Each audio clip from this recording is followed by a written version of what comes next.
people who have mild illness, suppose you have just in the first few days of illness, you just have fever, your saturation is well maintained, 97, 98, you really don't have much complaints, there is no need for getting a CT scan.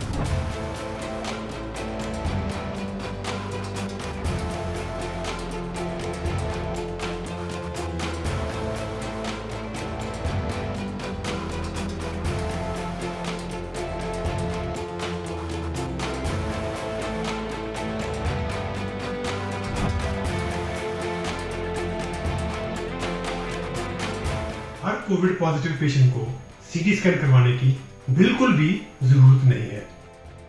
Panic और awareness की कमी की वजह से इस pandemic में CT scan का बहुत ही मिसयूज हो रहा है, क्योंकि हमने अपनी क्लिनिकल प्रैक्टिस में देखा है कि 80 से 90% कोविड पॉजिटिव पेशेंट के सीटी स्कैन उनकी एक ट्रीटमेंट या उनकी मैनेजमेंट में कोई भी कंट्रीब्यूशन नहीं देते।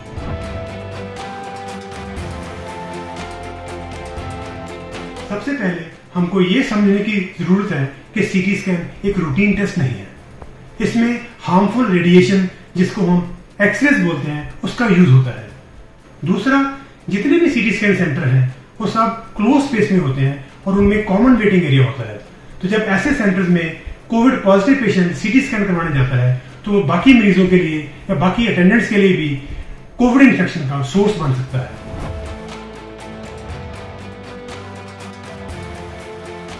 बहुत ही स्पेसिफिक सिचुएशन है जहां पे कोविड पॉजिटिव पेशेंट को सीटी स्कैन की जरूरत होती है, जैसे कि अगर पेशेंट की सडन क्लिनिकल डिटीरियरेशन हो जाए, एकदम से पेशेंट की हालत खराब हो जाए, या पेशेंट एकदम से ब्रेथलेस हो जाए और उसके क्लिनिशियन को लगे कि पेशेंट के फेफड़ों में कहीं ब्लड क्लॉट तो नहीं आ रहा, तो ऐसे केसेस में हम सीटी एंजियोग्राफी करके देखते हैं। या कई बार पेशेंट्स नॉर्मल ट्रीटमेंट को रिस्पॉन्ड ही नहीं करते, पेशेंट को ऑक्सीजन भी मिल रही है और बाकी भी सारा स्टैंडर्ड ट्रीटमेंट मिल रहा है, लेकिन पेशेंट को कोई भी रिस्पॉन्स नहीं आ रहा। तो ऐसे केसेस में हम सीटी स्कैन करके देखते हैं to find out the reason कि why patient is not responding.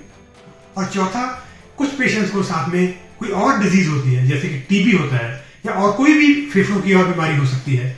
तो ऐसे पेशेंट में जब कोविड साथ में हो जाता है तो डिजीज कॉम्प्लिकेट हो जाती है और बहुत बार हमको सीटी स्कैन करके देखना पड़ सकता है ताकि हम पेशेंट को एप्रोप्रिएटली और प्रॉपरली ट्रीट कर सकें।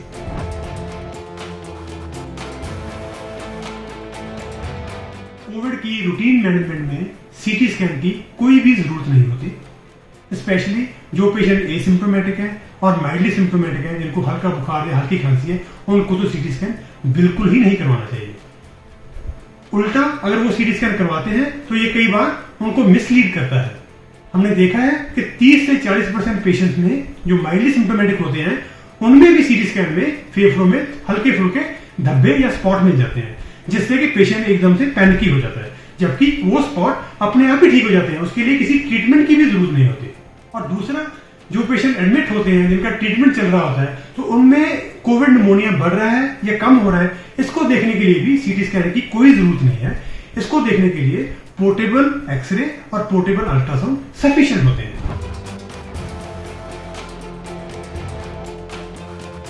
सीटी सेवेरिटी स्कोर एक न्यूमेरिकल वैल्यू है 0 से 25 तक की, जो कि एक क्रूड मेथड है ये बताने के लिए कि कोविड निमोनिया से आपके लंग्स कितने % डैमेज हो चुके हैं। या जितना कम सीटी सेवेरिटी स्कोर होता है उतनी हमारे लंग्स की कम इन्वॉल्वमेंट होती है, और जैसे जैसे सीटी सेवेरिटी स्कोर बढ़ता जाता है हमारे लंग्स की इन्वॉल्वमेंट कोविड निमोनिया से बढ़ती जाती है।